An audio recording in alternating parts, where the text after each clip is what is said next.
পুরো ব্যাপারটা দেখে আমরা এখন বুঝতে পারি যে সন্ত্রাস কাদের একচেটিয়া সম্পত্তি। আর আমার মতে সন্ত্রাস হলো পলিটিশিয়ানদের একচেটিয়া সম্পত্তি। আমি যতটুকু বুঝি আর যতটুকু জানি, সন্ত্রাস হলো পলিটিশিয়ানদের সম্পত্তি, যে জায়গারই হোক। এই পলিটিশিয়ান হতে পারে আমেরিকার, ইংল্যান্ড বা ইন্ডিয়া। এটা এখন পলিটিশিয়ানদের সম্পত্তি। আমাদের আগে বুঝতে হবে এইসব সন্ত্রাসের পেছনে কারণটা কি। আমরা যদি সন্ত্রাস বন্ধ করতে চাই, প্রথমে এর পেছনের কারণটা খুঁজে বের করতে হবে। আমি একজন ডাক্তার, আমরা লক্ষণ দেখে চিকিৎসা করি না, আমরা অসুখ হওয়ার পর কারণটা খুঁজে বের করার চেষ্টা করি, তারপর জীবাণু মারি। এটাই চিকিৎসার নিয়ম। সন্ত্রাসের পেছনে কারণটা কি? বিজ্ঞরা বলেন সন্ত্রাসের পেছনে কারণ হলো অন্যায়, অবিচার। যখন একদল মানুষের উপর অবিচার করা হয়, যখন একদল মানুষের উপর অন্যায় করা হয়, তারা প্রতিশোধ নিতে চায়। আর এটাই হলো একমাত্র কারণ, সন্ত্রাসের কারণ।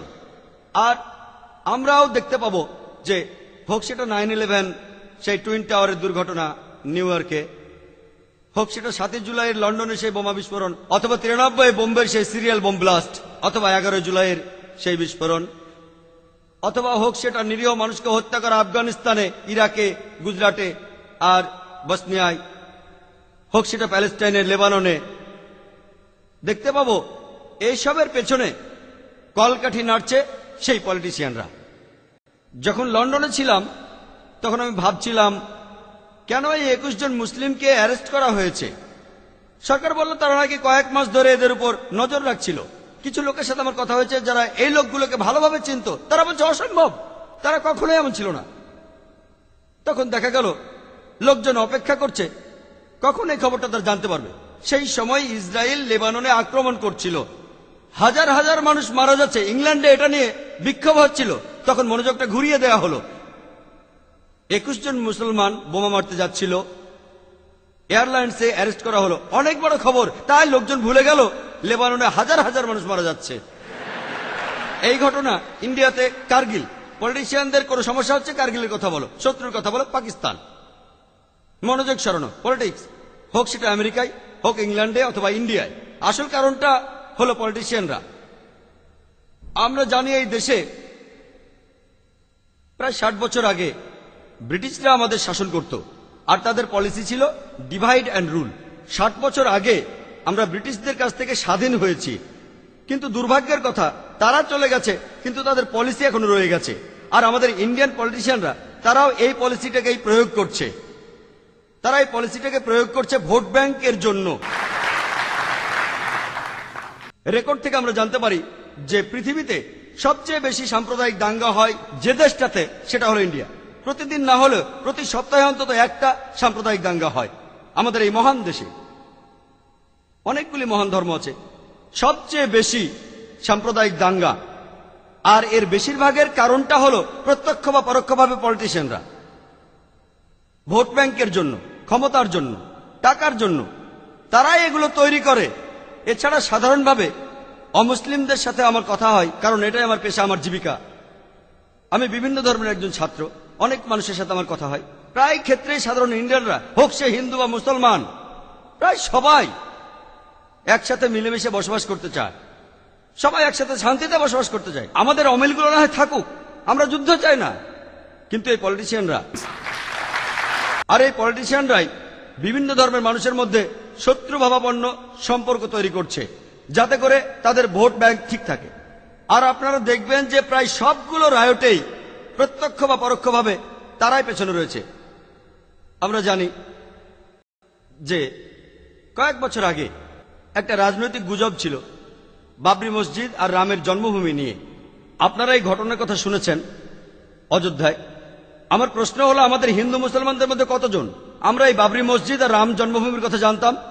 পলিটিশিয়ানরা এই গুজবটা ছড়ানোর আগে আমরা কতজন জানতাম? আমি আগে কখনোই শুনিনি বাবরি মসজিদ। আমি অনেক হিন্দুকে জিজ্ঞেস করেছি, তারা এটা আগে কখনো শোনেনি। যখন পলিটিশিয়ানরা এই গুজবটা দেশের মধ্যে ছড়ালো, মানুষের খবরটা জানলো। আর আমরা জানি যে 1992 সালের 6 ডিসেম্বর অযোধ্যায় বাবরি মসজিদে সেদিন অনেক লোক জড়ো হয়েছিল। সুপ্রিম কোর্ট পরিষ্কারভাবে বলে দিয়েছিল যে বাবরি মসজিদের কাছাকাছি কোনো লোক জড়ো হতে পারবে না। পলিটিশিয়ানদের একটা দল তারা একটা পলিটিক্যাল গুজব বানালো।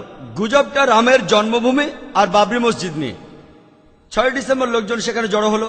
সরকারি দলের পলিটিশিয়ানরা ভালো করেই জানে যে তাদের পেছনে সুপ্রিম কোর্ট আছে, তারা খুব সহজেই লোকজন সরিয়ে দিতে পারতো, সহজেই। কিন্তু তারা ভাবলো যদি এদের থামাই তাহলে ভোট পাবো না, তাই লোকজন জড়ো হতে থাকুক। লোকজন জড়ো হলো, আর তারপর তাদের কথায় স্বতঃস্ফূর্তভাবে যে হাজার হাজার লোক জড়ো হয়েছিল, স্বতঃস্ফূর্তভাবেই তারা বাবরি মসজিদ ধ্বংস করে ফেলল প্ররোচনা ছাড়া। তখন এই খবরটা সরাসরি অনেক স্যাটেলাইট চ্যানেলে দেখানো হয়েছিল। বলুন তো, এই লাঠিয়া ত্রিশূল দিয়ে কিভাবে আপনি মসজিদ ভাঙবেন? এটা কি সম্ভব? না। তারা সেখানে বোমা ফাটিয়েছিল রীতিমতো পরিকল্পনা করেই। তারা এই বোমাগুলো মসজিদে ফাটিয়েছিল। সবাই বুঝতে পারবেন। আপনাদের এজন্য বোমা বিশেষজ্ঞ হতে হবে না, নিজের চোখেই দেখতে পাবেন। সেখানে বোমা ফাটানো হয়েছিল বলে মসজিদে ধ্বংস হয়েছে। আর লাঠিয়া ত্রিশূল থেকে মসজিদ ভাঙা যায়? যাই হোক, এদিকে কি হলো? এরপর ইন্ডিয়ায় রায়ট শুরু হলো। পুরো দেশ জুড়েই রায়ট শুরু হলো। এটাই দেশ বিভাগের পর সবচেয়ে বড় রায়ট।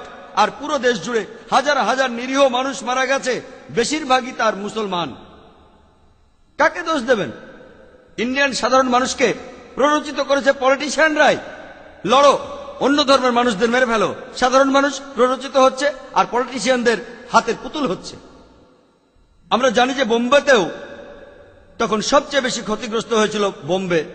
দেশ বিভাগের সময়ও সেই সময় বোম্বেতে যে রায়ট হয়েছিল সেটা বোম্বের ইতিহাসে সবচেয়ে ভয়ঙ্কর রায়ট। সেই সময়েও এত বেশি লোক মারা যায়নি যে পরিমাণ লোক 92-93 সালের রায়টে মারা গিয়েছিল। পুলিশ যদি এখানে চাইতো খুব সহজে রায়টটা থামাতে পারতো, খুব সহজেই। হয়তো সেখানে রিজার্ভ পুলিশ লাগতো, মিলিটারি সাহায্য লাগতো, তারা খুব সহজেই এটা থামাতে পারতো। কিন্তু তারা এটা থামায়নি। বেশিরভাগই চুপচাপ দর্শক ছিল। ভালো কিছু লোক চেষ্টা করেছিল, তবে সংখ্যায় কম। বেশিরভাগই ছিল নীরব দর্শক, কেউ কেউ আবার অংশ নিয়েছিল। আর আমি জানি যে পুলিশকে নিয়ন্ত্রণ করে পলিটিশিয়ানরাই। তাই পুলিশ ভালো কিছু করতে চাইলে পলিটিশিয়ানরা বাধা দেয়। তাই দোষটা আবারও পলিটিশিয়ানদের উপরে পড়ে। পরবর্তীতে দেশের সরকার গঠন করলো 1 সদস্যের তদন্ত কমিশন সংখ্যালঘুদের শান্ত করার জন্য। আর এখানে বসালো জাস্টিস শ্রীকৃষ্ণকে। এই কমিশনকে তখন বলা হতো শ্রীকৃষ্ণ কমিশন। আর আমরা জানি জাস্টিস শ্রীকৃষ্ণ ছিলেন আর এখনো আছেন একজন খাঁটি আর ধর্মভীরু হিন্দু। আবার একই সাথে তিনি একজন সৎ আর নির্ভীক জজ, আমাদের অতিথি জাস্টিস সুরেশের মতো। একজন সৎ আর নির্ভীক জজ। তিনি যে রায় দিয়েছিলেন, ইন্ডিয়ার সরকার সে রায় হজম করতে পারেনি, কয়েক বছর সময় লাগলো। আর তিনি রায়টের পুরো কেসটা খুঁটিয়ে খুঁটিয়ে দেখেছিলেন। তিনি পলিটিশিয়ানদের সাথে কথা বলেছেন, পুলিশের সাথে। তিনি নিজে সে সময় 26টা পুলিশ স্টেশনে গিয়েছিলেন, সবগুলো রেকর্ড দেখেছেন। কথা বলেছেন পুলিশ অফিসারদের সাথে, জুনিয়র সিনিয়র, ভিকটিমদের সাথে কথা বলেছেন, মিডিয়ার সাথে বলেছেন। আর এভাবে অনেক রিসার্চের পর প্রকাশ করলেন। এই হলো সেই damning verdict by Srikrishna commission. তিনি এই বইতে লিখেছেন কিভাবে আমরা এই রায়টগুলো ঠেকাতে পারি, তবে সেটা করতে সময় লাগবে। আর এই সময়ের মধ্যে সরকার বলল যা হওয়ার হয়ে গেছে।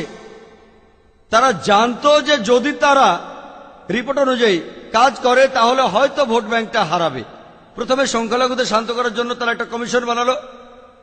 কতগুলো কমিশন বলতে পারবো না, আমি আসলে জানি না যে কতগুলো কমিশনের কথা মতো কাজ হয়েছে। মনে হয় জাস্টিস সুরেশ বলতে পারবেন। ইন্ডিয়ায় এই পর্যন্ত কতগুলো কমিশন হয়েছে, তার কতগুলো সিদ্ধান্ত কার্যকর হয়েছে, কতগুলো। আর আমরা জানি দেরি করাটাও একটা কৌশল। সাধারণ ইন্ডিয়ানরা, বিশেষ করে মুসলমান ভিকটিমরা, আমরা ইন্ডিয়ার বিচার ব্যবস্থার উপর আস্থা রাখি। যদি পলিটিশিয়ানরা প্রতারণা করে, যদি দেশের অন্য নাগরিকরা প্রতারণা করে, যদি পুলিশ প্রতারণা করে, এই দেশের মধ্যে আমরা তারপরও আস্থা রাখবো বিচার ব্যবস্থার উপর।